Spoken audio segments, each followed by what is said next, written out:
Well, it's this time to say Happy New Year in 2024.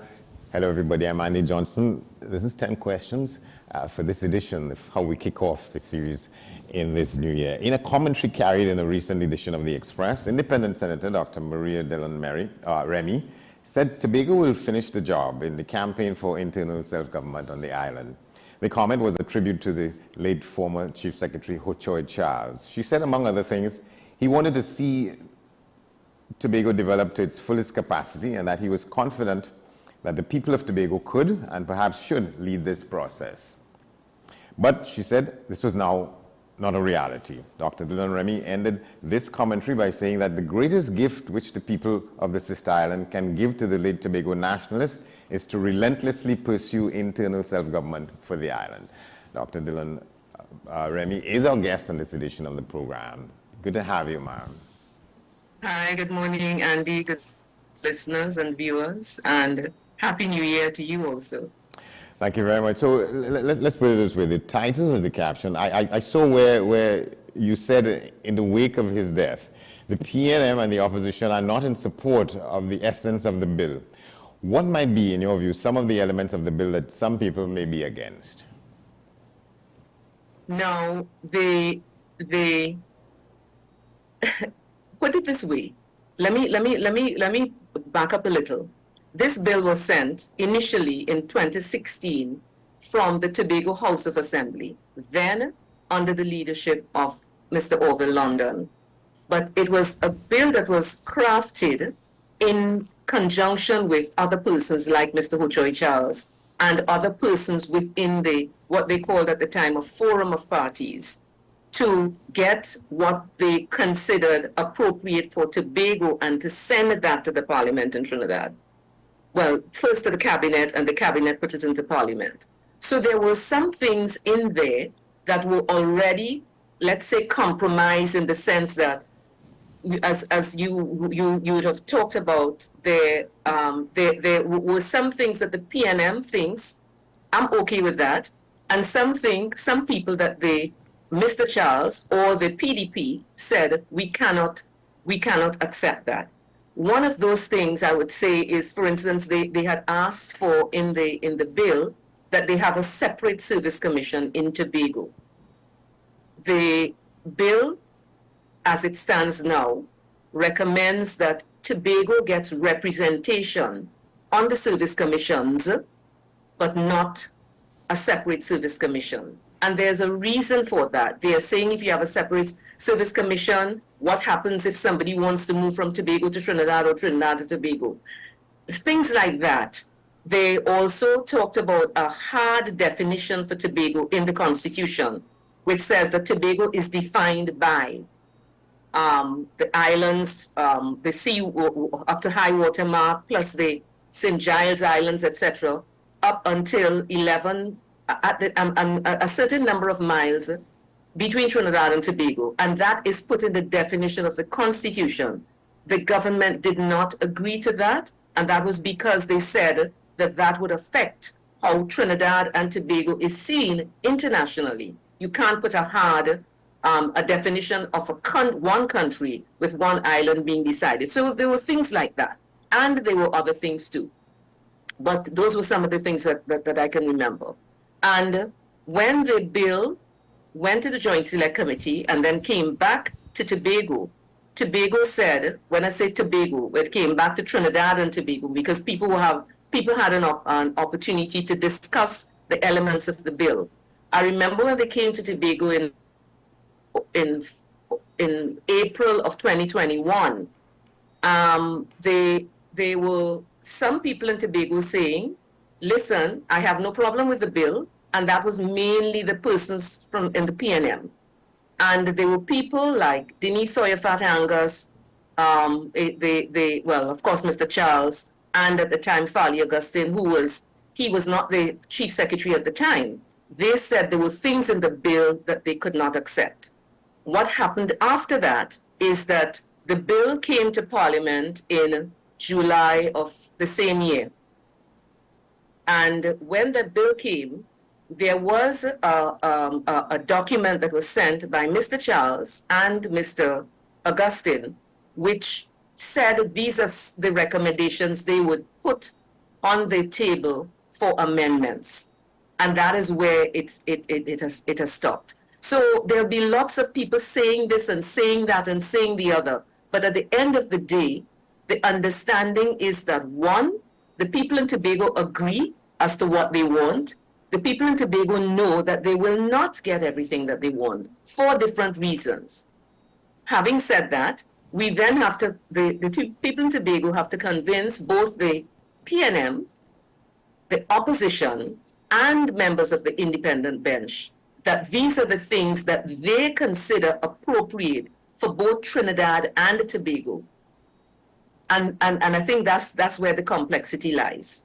Yeah, I remember that there was that major meeting at the Signal Hill School at some point late in the day, and I had gone to cover it because after different groups of people had sessions, it was said that session was supposed to have been, this is where Tobago was going to speak as one.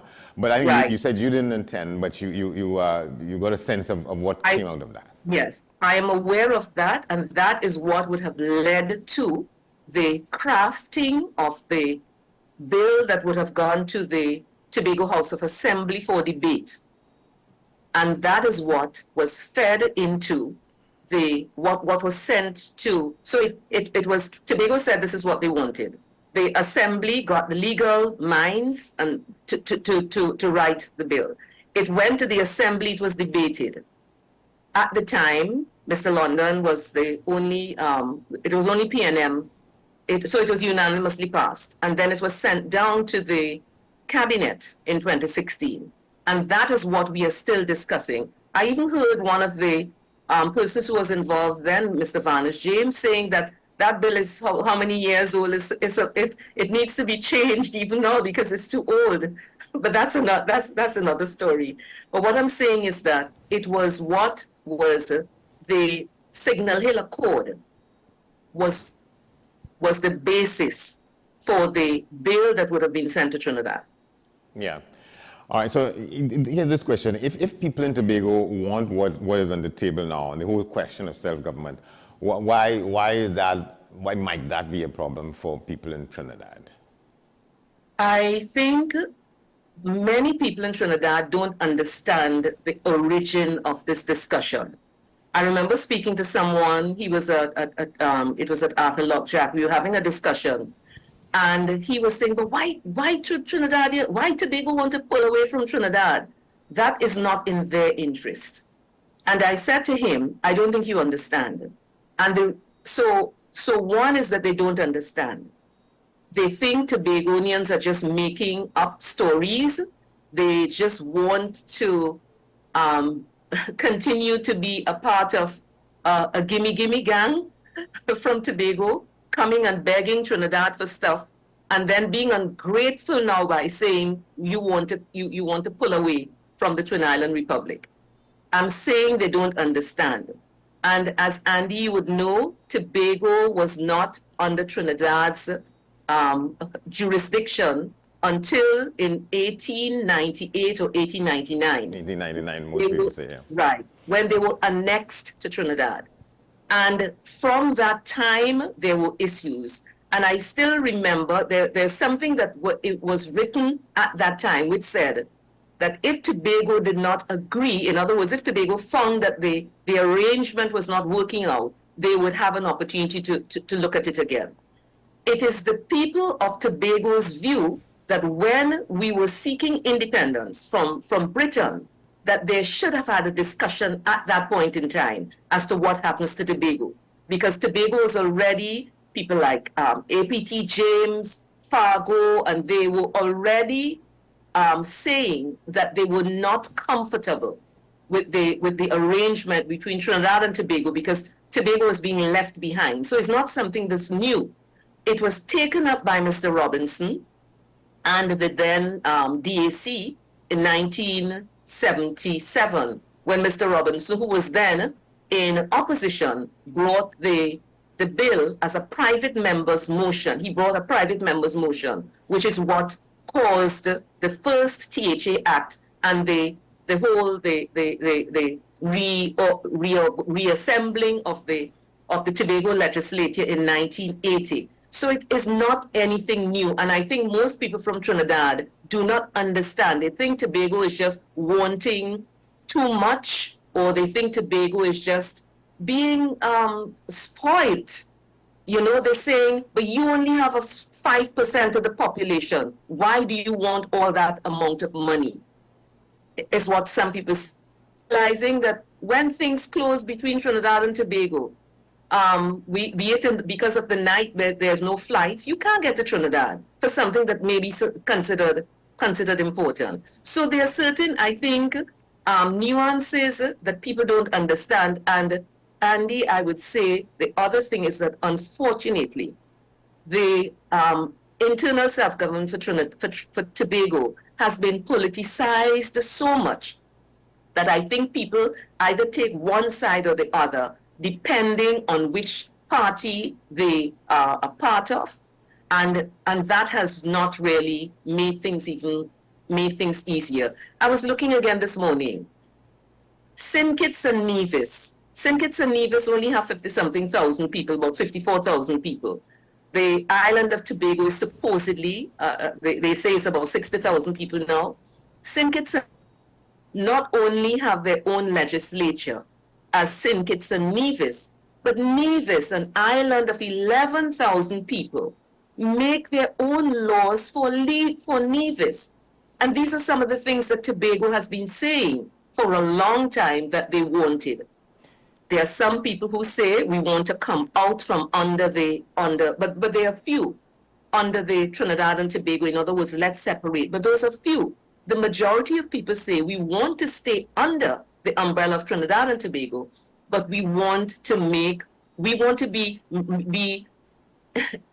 able to, it's like being a grown-up in your house, but in other words, the house being Trinidad and Tobago, being grown up in your house so that you can make your own decisions and stuff like that while you are still apart. Because what you're doing, instead of pulling from, which is what people think Tobago does all the time, pulls from Trinidad and Tobago, instead of doing that, we will be a force to be reckoned with, bringing to the table things that we consider important and things that we can bring. Again, I would say, looking at St. Kitts and Nevis again, they have some 200 and something thousand visitors in a year. Tobago has what, 20,000, 25,000? At one point in time, they used to be near 100,000. They are down now. And stuff like that. They make their own decisions for their country.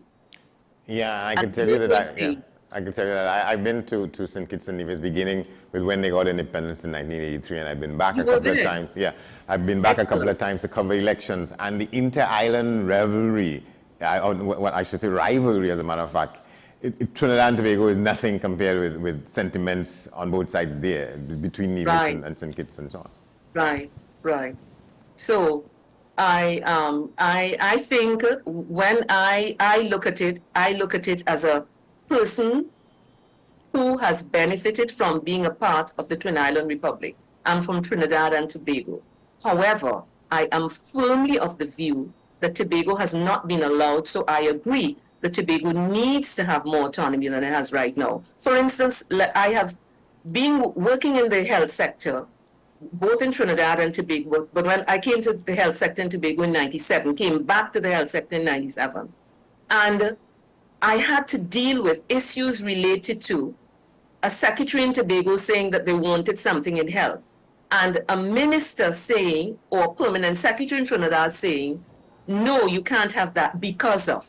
I can't remember any specifics, but what I'm saying, because the Constitution now says that you are responsible for things under the 5th schedule, that's the Tobago House of Assembly, but it says something notwithstanding Section 75(1) of the Constitution, which gives the ministers overriding power for all the areas that Tobago is responsible for in Tobago. It means that you can make a decision in Tobago and have it removed, overridden by a minister in Trinidad, and that is not what is required. That is not what is expected.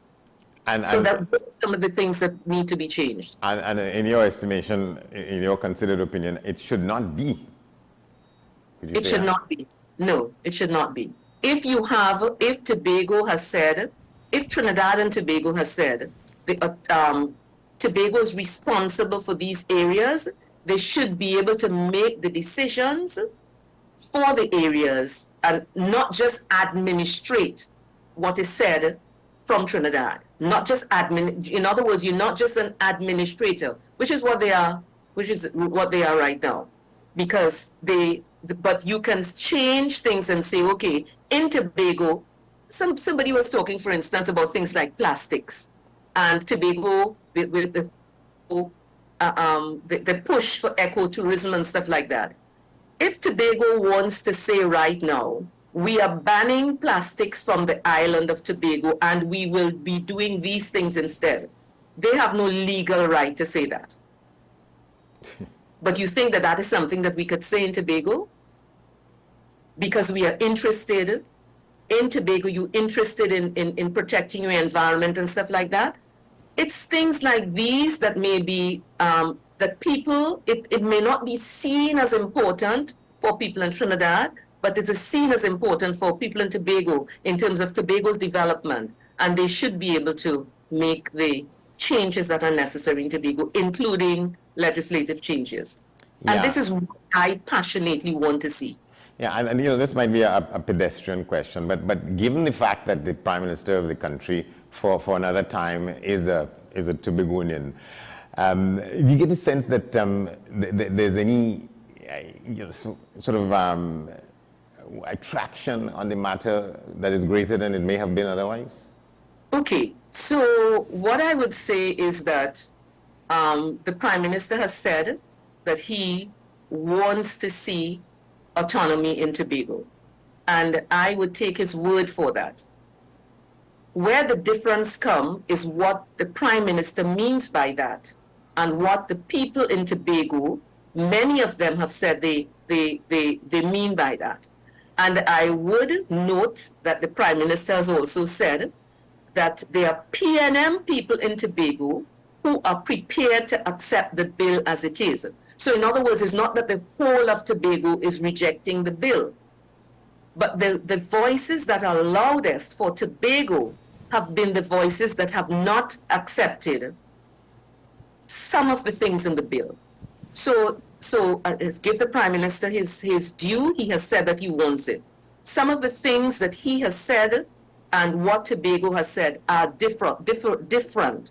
And this is why, Andy, my understanding of what has to happen in going forward now is that the Prime Minister has said he's bringing the bill back to the bills back to the Parliament this year. I think if I were Mr. Augustine, I would skillfully negotiate. I would first. I know they have done some work in the things that they want. In other words, they went through the bills again. There was a team working with Mr. Charles and some other people in Tobago who would have gone through the bills again in Tobago over the last several months. And there's a document that they have now. My understanding of what should happen there is that should be discussed in Tobago with the leaders of the PNM in Tobago. Because let it be a position that comes from Tobago. Fight about it in Trinidad. You're not going to get anywhere. When that is done, and yes, you will have to say, okay, some of these things, let's put it as we would love to have it, but we are prepared to debate it. These things are not negotiable. So if they have something like that, and then they bring that to both the Prime Minister in Trinidad as the leader of the PNM, because whatever the Prime Minister says and accepts would be accepted in the House.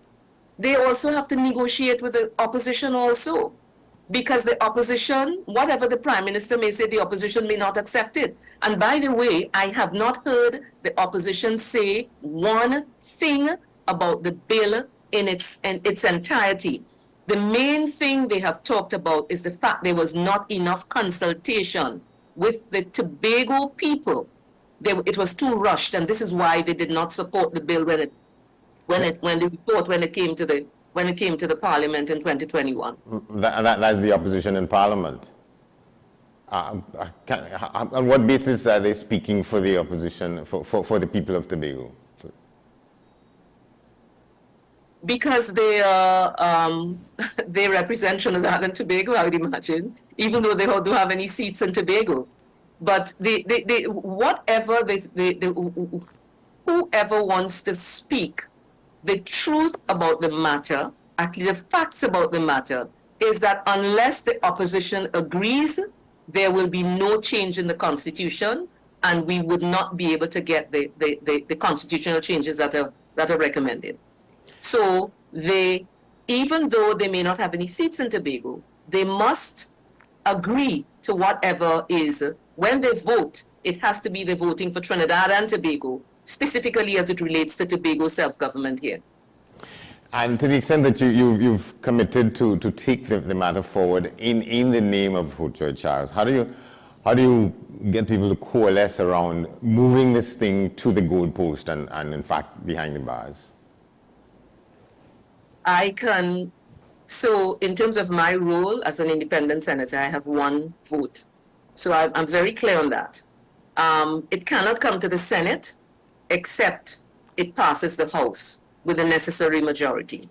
So all I can do now is seek to influence behind the scenes what may happen, because I don't have any other role. I'm not in this House of Assembly. I am not in the House.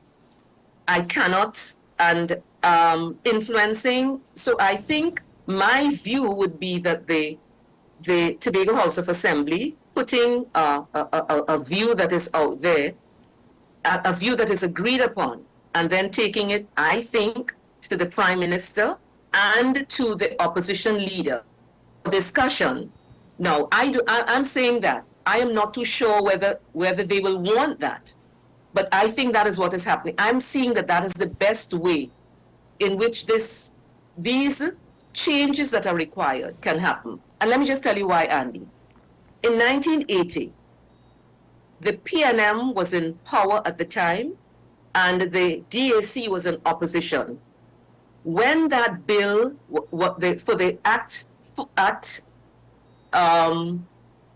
of 1980, is it 37? I think it's Act 37, yes. Yeah, Act 37 of 1980. When that act was passed, there was much compromising that happened at that time, that they did not get what they wanted. And as a result, this is what happened as to why they wanted the changes again in 96. What happened in 96? The NAR was in the People's Partnership, yes, was in power then. Was the government. And they was in government, and the PNM was in opposition. Again, they had to have them both agreeing, and they did not get the agreement of everyone in the parliament. They did not agree for the deeper changes that are being requested now, the changes that require the 3/4 majority in the House. That's what I'm talking about. If they don't get the opposition and the government agreeing to it, and then because even in the House, the Tobago only has 2 votes.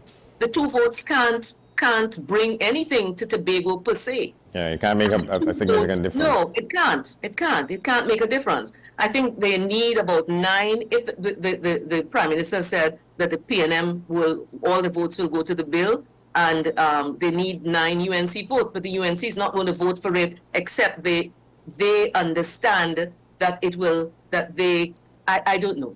Let me not say I can speak to why they would or would not vote for it. I cannot. But what is needed is that for the constitutional change to happen, they need the votes from the UNC in addition to the PNM.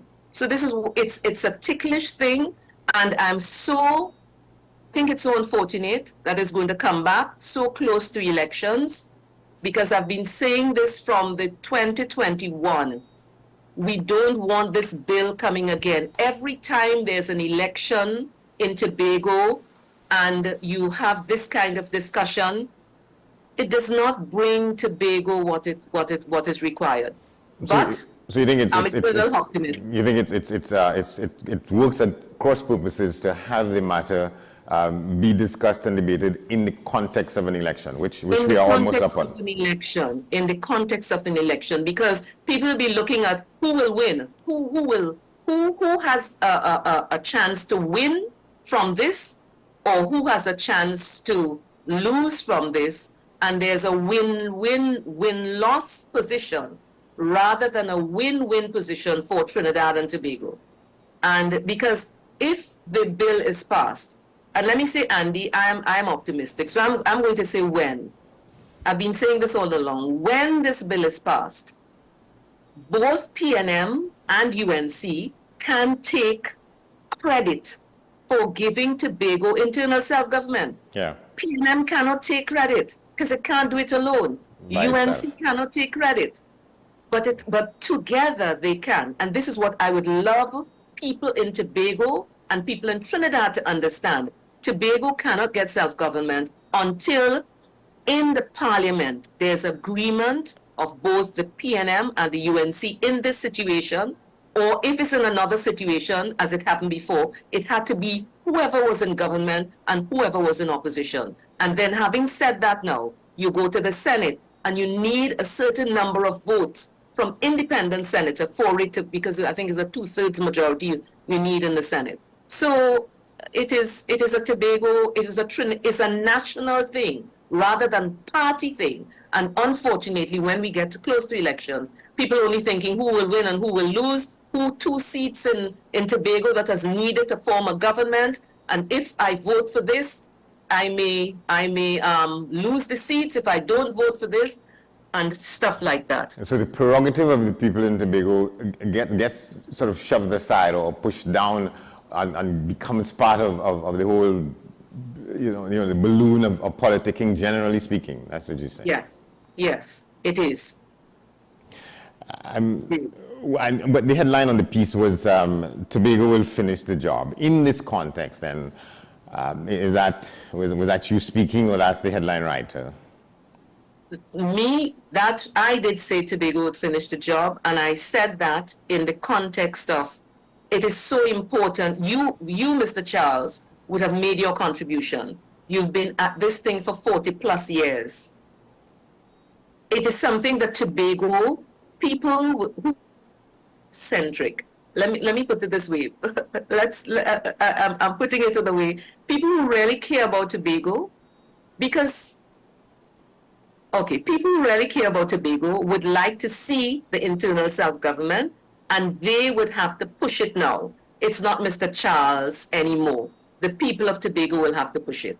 There will probably be some leaders who may arise in this context. I don't know, but the people will push it, but it has to be a Tobago-centric thing. So when I said Tobago will take it forward, I mean is that with the determination that you had, and with now the skill that will be necessary, the skill in negotiations, etc., which is what is needed right now, Tobago will take it forward. So, Andy, you could call it a prayer, you could call it faith, you could call it hope, anything like that. Yeah, but you're confident that is what there's going to be a movement in Tobago to move it forward. It is what is necessary. It is what is necessary. Otherwise, my prediction is that we can forget this thing and wait for another 40 years before it happens. Because unless you have something like a landslide in Trinidad for any elections, and I don't know. I mean, I'm not sure that will be happening in any time soon. Tobago might as well just sit and wait for the next 40 years, which is not, I think, what they want. All right, we'll have to take an adjournment on it. Thank you very much for talking with us, Dr. Maria Dillon Remy. All right, thank you so much for having me, Andy.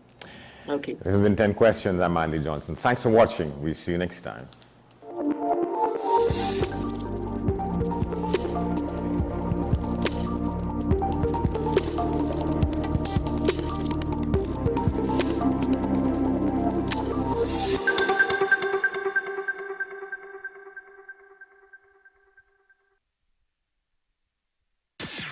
WESN.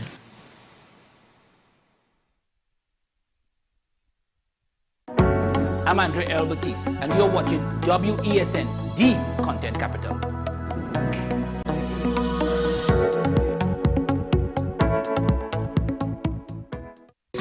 Take some time for yourself or spend some time with the family at Sandy Point Village Hotel. Enjoy our various studio and suite apartments, self-contained with their own kitchenettes and Wi-Fi. We also have our famous 100-foot swimming pool and our beachfront restaurant, the and Lobster Grill. And our location in Crown Point puts us near the center of activity from the nylon pool to the local nightlife. Call us and make your reservations at 639-8533, 389-2378 or email us at sandypointvillagehotel@gmail.com.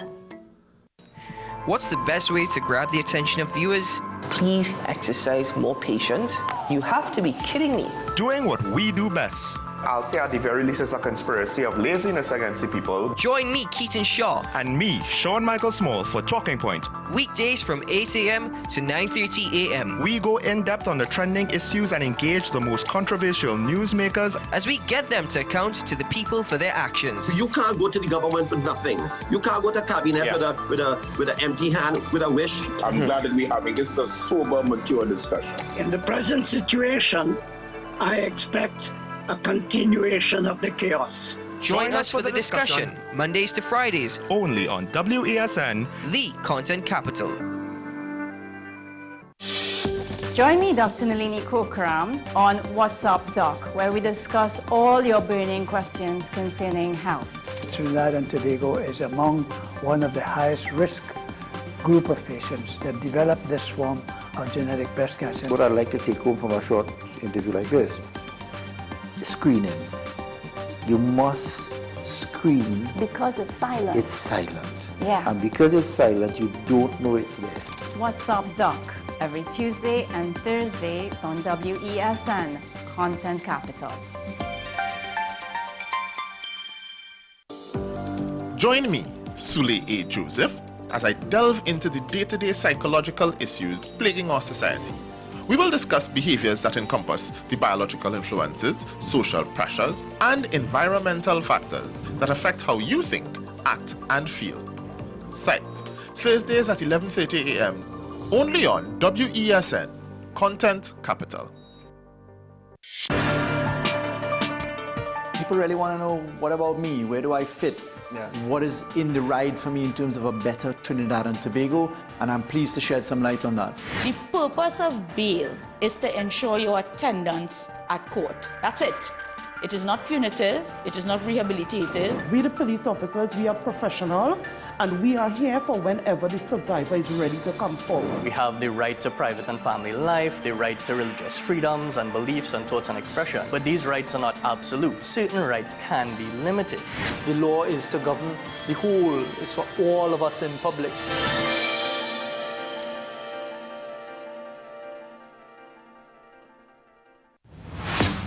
Is it politics? What is it? Is it that nobody cares about sports? The kind of support that sport used to get in the past is no longer here. The thing is, taking a knee doesn't mean that that's the only thing you're doing on it. Right. Taking a knee along with other stuff. Samantha, what are you looking forward to when you return home to Trinidad and Tobago after winning the title? Thank you very much for speaking it into existence. Is it no pressure on Nicholas Ball? It makes me more motivated to work hard and to go out there and rep the white and black. Why are we sending a team to the Winter Olympics? There are a number of Trinbagonians who are in the diaspora and have grown up in winter sport. It's an opportunity that the Trinidad and Tobago Olympic Committee will not close the door on. I also believe in the players that we have. Once you can motivate the players, you can get the best out of them. We are WESN, the premier platform for Caribbean content. WESN, covering West, East, South, and North. WESN, we entertainment, sports, and news. WESN, available on Greendot 7, Amplia 118, Airlink 17, Bmobile 107, Digicel 21, ICNTT 105, and Flow 110. Connect with us at WESNCC or stream online at www.wesncc.com. WESN, your premier platform for Caribbean content.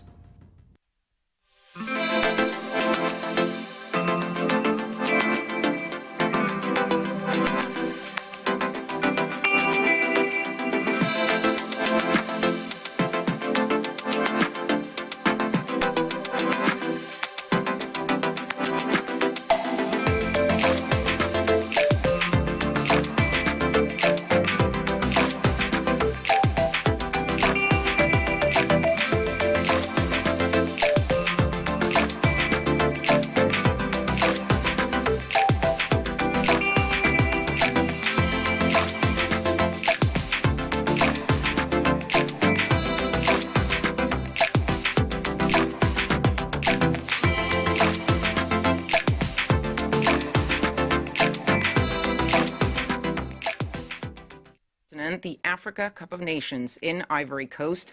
Victor Osimhen, Sadio Mane, Mohamed Salah, some of the biggest names in football will be there in the hopes of clinching the title for their country. Among the favorites for that title, defending champion Senegal, World Cup semi-finalist Morocco, hosts Ivory Coast or even Egypt. Others, like Tunisia, are hoping for an upset that would lead them to the final. On the eve of the tournament's kickoff, our correspondents in Tunisia take a look at how that team has prepared for the competition. The Tunisian team has been training hard on its home turf before setting off for the Ivory Coast on Friday. The stakes are high. In 2022, Tunisia reached the quarterfinals, but the Eagles are hoping to do better this time. Trying to finish in the quarterfinals, that's the first objective. Beyond that, it's up to our ambition. You know, football is always the same. As soon as we advance, we deal with that situation. Their strength depends on their team efforts more than individual talents. Tunisia may not have famous names like in Europe, but we're still here. For players like us, it's perhaps already been 4 African Cup appearances, so it's something good. We have that experience. Most of all, we have consistency in our lineup, which gives us strength, thank God. We have a really good team that gives their all. The Eagles can also count on the support of the Tunisian public. Nidal, a bank teller, uses his lunch break to buy the team's new shirt, a tradition he has before each African Cup. He finds this new edition a reminder of the last victory. The return of the shirt collar, which reminds us of the 2004 Cup victory we won in raids. We hope this time it will bring us luck once again. This fan has traveled abroad to watch tournaments and never misses the national team's matches. It's 90 minutes where we can unite all Tunisians behind the national team, whether on TV or in the cafe, at home, with family or between friends. On the radio before the Cup, local club competitions still take up most of the airtime. But as soon as the Cup kicks off, Tunisians tend to forget their football differences.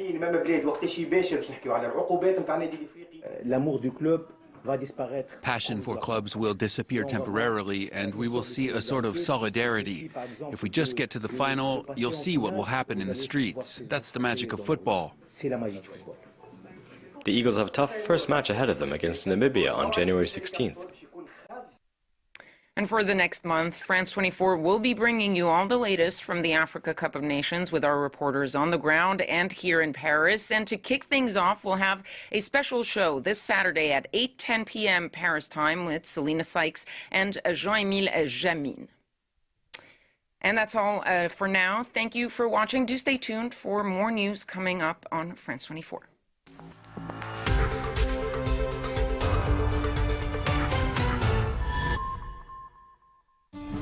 Long kept in silence.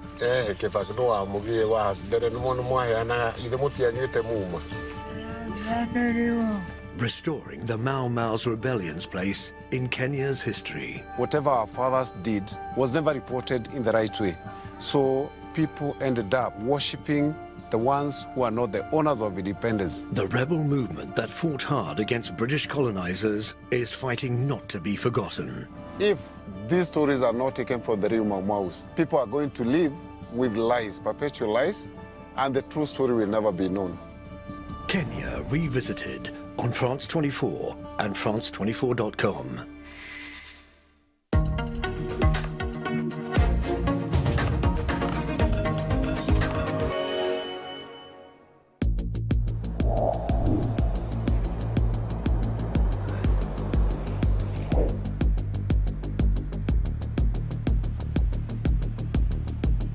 Esta playa aparentemente parece que está muy limpia. El problema es que hay un contaminante que es tan pequeño que son estos peles de plástico que se encuentran en millones repartidos por toda la playa.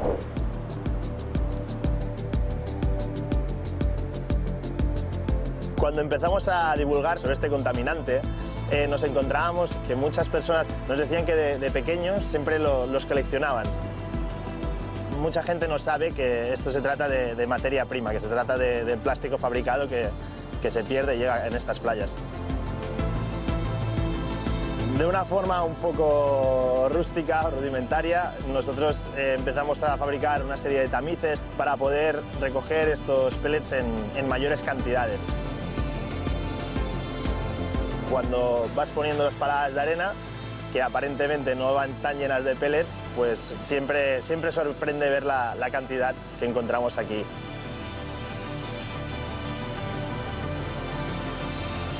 Durante el mes de octubre de cada año se organizan simultáneamente muestreos de estos pellets en diferentes puntos de todo el mundo. En esta playa donde estamos registramos el mayor muestreo de estos microplásticos, recogiendo hasta 1.800.000 de estos pellets en 1 hora y media.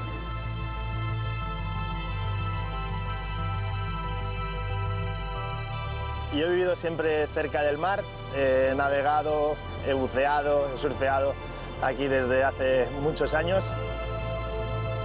O sea, después de una buena sesión de surf es esta sensación agridulce. Te das cuenta que te estás bañando con estos microplásticos, es una sopa de plásticos. Estamos al lado del mayor complejo petroquímico del sur de Europa. Se fabrican más de 2 millones de toneladas de este material.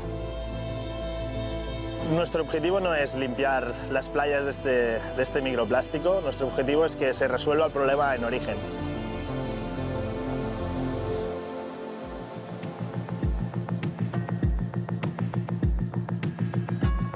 Nurdles, also called pellets, are essentially the raw material of the plastics industry. Made of polyethylene, polypropylene, and other plastics, they're melted and molded to form many of our everyday products. It takes roughly 50 million nurdles to make 1 ton of plastic. They're extremely volatile, measuring not more than 5 millimeters, the size of lentils. Now billions of these tiny beads are finding their way into the environment. Spills can happen under 2 different scenarios. On the one hand, everyday pollution, nurdles leaking out from factories, whether being transported, stored away, or even recycled. And then there's major accidents. Pellets, for example, from a cargo ship washing up along the coastline and making nurdle pollution a lot more visible.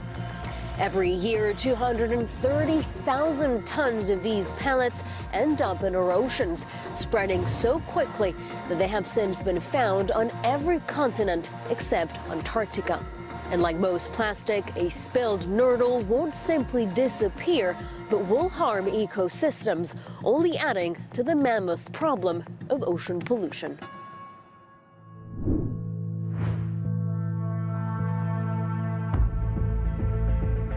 Tenemos que entender los pellets no como un contaminante ambiental, sino como un cóctel de contaminantes ambientales. Es una pequeña bomba de contaminación y de peligro para cualquier organismo que esté expuesto a ellos. Mi trabajo es investigar sobre la contaminación de microplásticos y sus efectos sobre la salud humana.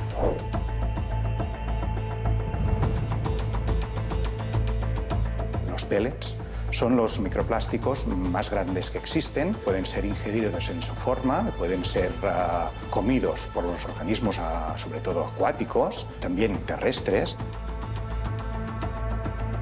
En su interior contienen muchas sustancias químicas, muchos aditivos, desde pigmentos, desde colorantes hasta retardantes de llama. Incluso hay algunas que han sido catalogadas como disruptores endocrinos, incluso cancerígenas.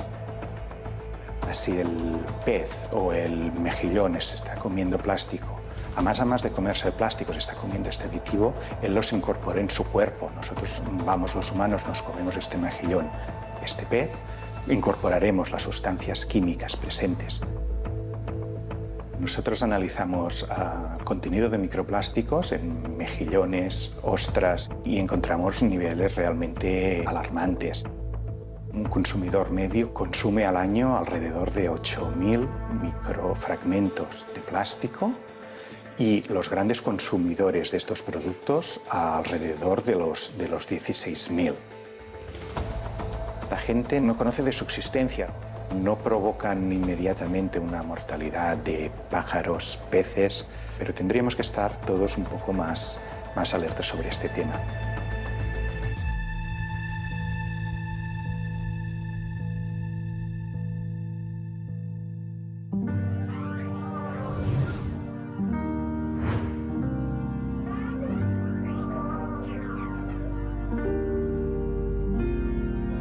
Lo que estamos trabajando es en intentar saber de dónde vienen estos pellets de plástico.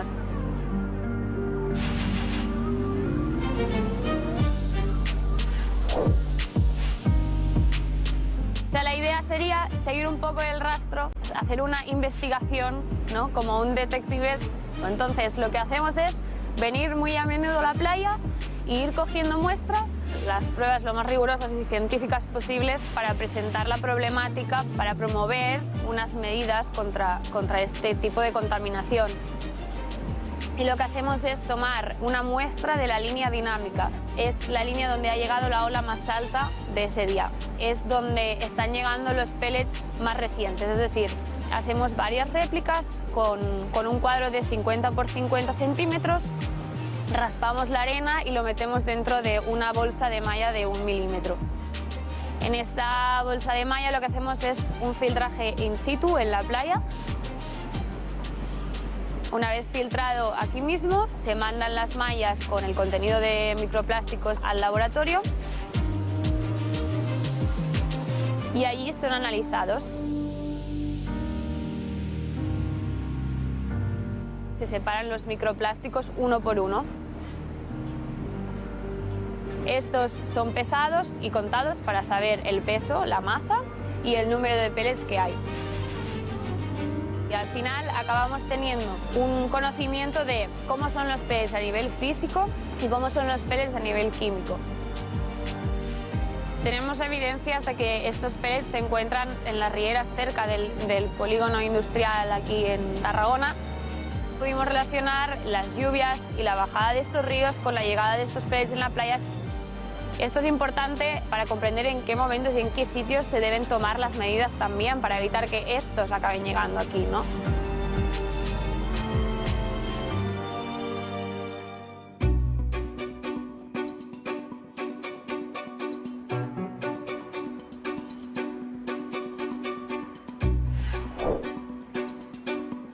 Nosotros somos conscientes de que hay una presencia de pellets y estamos trabajando intensamente desde hace bastante tiempo para reducir lo que serían las pérdidas, ¿no?, de pellets desde nuestras unidades al exterior.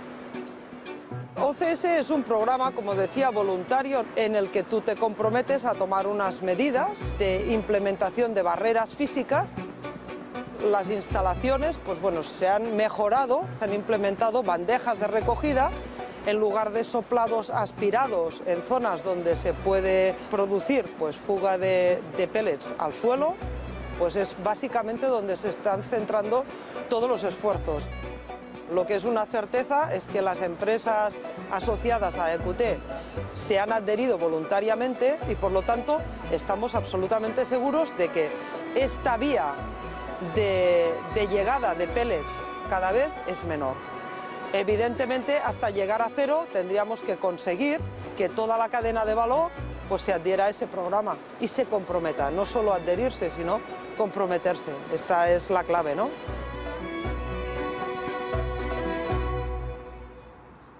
Ça fait 30 ans qu'on entend parler d'initiatives de l'industrie pour prévenir ces fuites. On aurait déjà dû régler ce problème hier.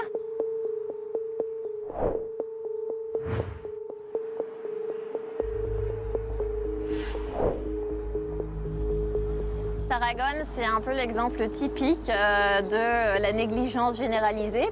On n'a pas mis en place les barrières nécessaires pour éviter la pollution à grande échelle. Au niveau européen, on se bat pour faire classifier les granulés comme un produit dangereux. Parmi les mesures très simples à mettre en place, c'est effectivement d'utiliser des packagings qui soient à la fois solides, hermétiques, qui limiteraient toute fuite à l'extérieur. Nous, ce qu'on voit dans la pratique, c'est encore une pollution massive et chronique. Tous les matériaux dangereux, comme par exemple les carburants, font l'objet d'un suivi tout au long de la chaîne pour prévenir les fuites dans l'environnement. Au niveau du transport, le plus important, c'est justement cette obligation de maintenir les containers à l'intérieur de la cale. Comme ça, on évite la perte malencontreuse de containers lors de tempêtes.